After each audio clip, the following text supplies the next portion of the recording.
प्रसन्नवदनं ध्यायेत् सर्वविघ्नोपशान्तये अगजा आननपद्मार्कं गजाननमहर्निशम्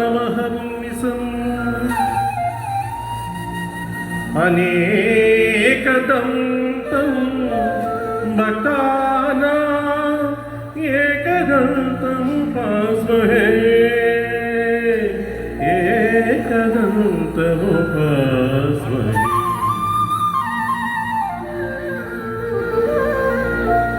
गुरु ब्रह्मा गुरु विष्णु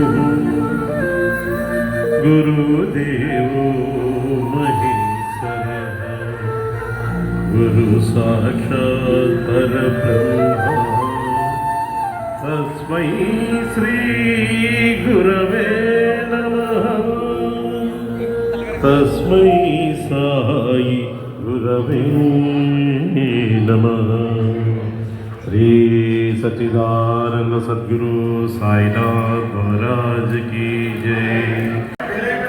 అప్పుడు అనుకుంటే అందరూ మమ్మల్ని ఇద్దరు భార్యాభర్తలు అనేవారు. స్కూల్కి వెళ్తే పెద్ద అయిన తర్వాత ఏమే కూడా మీ ఆయన రాలేదా అని టీచర్ అడిగేది అనమాట. ఏమో మేడం మరిగ్గా రాలేదేమో, వాళ్ళ ఇల్లు చివరమ్మ ఇల్లు చివర అనేదని.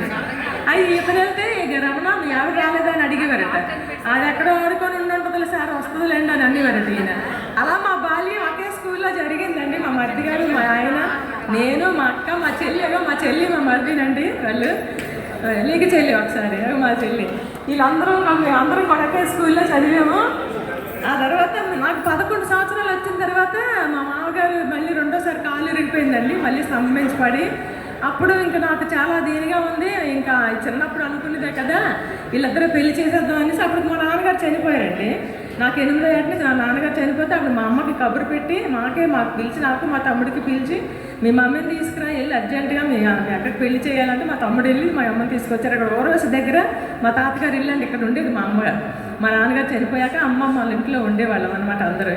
అప్పుడు ఎందుకు అర్జెంటుగా రమ్మన్నారు అన్నయ్య ఏమైందో ఏంటని మా అమ్మ పరిగెట్టుకొని రావడం.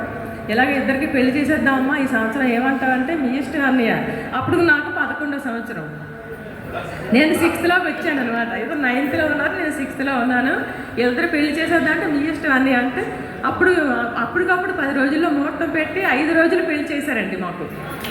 5 రోజులు పెళ్లి జరిగింది. తర్వాత వరుడు కావాలేదో సినిమాలో చూశాను 5 రోజులు పెళ్ళి. అయితే ఇది అందరికీ తెలిసిన విషయం. అయితే 5 రోజులు పెళ్ళి మళ్ళీ ఇప్పుడు చూసామండి అనుకుని ఆ సినిమా చూసి అది అలాగే అయ్యిందండి. పెళ్ళి అయిపోయిన 5 సంవత్సరాల తర్వాత ఆవిడ చూశానండి. నేను మధ్యలో ఇప్పుడు ఎప్పుడు చూడలేదు. ఆ చూసింది మర్చిపోయింది నాకు. అందులో ఎక్కడో ఫోటో ఉంటుందండి, అది కాదు బాబు, అది కాదు, ఎక్కడో ఉంటుంది ఒక ఫోటో. ఆ ఫోటోలో చూశాను. మా మాయ భార్యని అడిగాను, అక్క ఎవరితో మంచి గుంట వెళ్ళిపోతుంది ఎవరితో కావాలి. రే ఎవరా కూడా నీ తెలవరా నా పిల్లవా ఇలాగుందా. అప్పుడు వెళ్ళి మా అమ్మతో చెప్పారు, అమ్మ గుణ భలే తయారైంది అని అన్నారు. అట్లా అయితే అదొక సిల్లింగ్ థింగ్స్. అంటే ప్రేమ ఎలా ఉంటుందో, ప్రేమ ఒకసారి వికసిస్తుంది, అది అలాగే ఉండాలి ప్రతి ఒక్కరికి. అలా ఉంటేనే లైఫ్. కాబట్టి మాకు ఈ చక్కటి అవకాశం ఇచ్చినటువంటి మా దేవాబాబుకి, బావగారికి, తర్వాత రమేష్ గారికి థ్యాంక్ యూ వెరీ మచ్.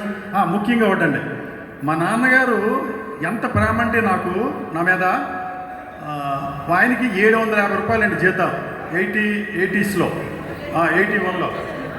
నేను మధు ఫిల్మ్ ఇన్స్టిట్యూట్లోని యాక్టింగ్ అండ్ డైరెక్షన్ నేర్చుకోవడానికి వెళ్ళానండి. చిరంజీవి గారు వీళ్ళందరూ నేర్చుకున్నారు. 2 ఇయర్స్ యాక్టింగ్ డైరెక్షన్ 2 నేర్చుకున్నానండి.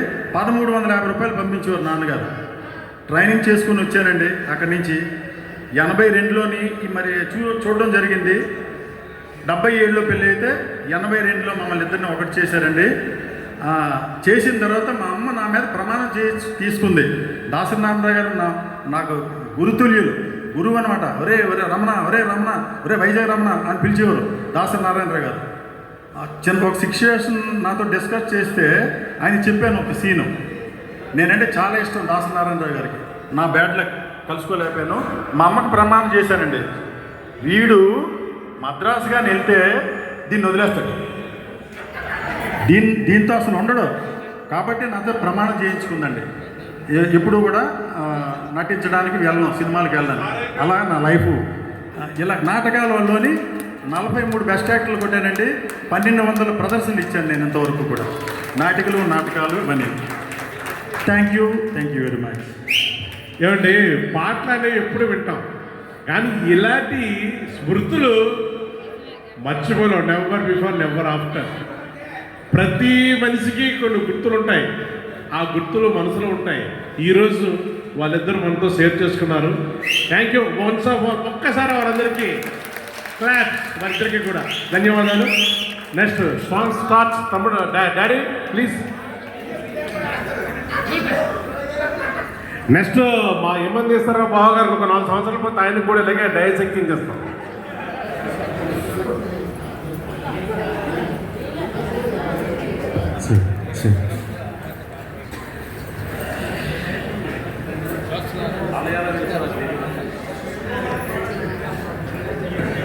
సార్, సో ఇప్పటికే సమయం 7 అయ్యిందండి. మనకి మొత్తం 50-60 మంది సింగర్స్ని పిలిచాము. సో 30 పాటలు అంటే టైం అవుతుంది కనుక జస్ట్ మేము ఇప్పుడే సార్ట్ అవుట్ చేస్తున్నాం. ఒక పల్లవి ఒక చరణం పాడితే, ఎందుకంటే ఇది కేవలం మనకి వాళ్ళకి శుభాకాంక్షలు తెలియజేయడానికి మాత్రమే ఈ ఈవెంట్ చేసాం. సో అన్యతగా భావించకండి. ఒక పల్లవి ఒక చరణంతో మనకు అందరికి కూడా పాటలు వచ్చే అవకాశం చేద్దాం. సో పాటలు కూడా 30 పేర్లు ఆల్రెడీ గ్రూప్లో పెట్టారు. దాని ప్రకారం లక్కీ తీస్తాం. ఆ లక్కీ వచ్చిన వాళ్ళు మాత్రం వచ్చి పాడాలి. Thank you so much. మొట్టమొదటిగా లక్కీ.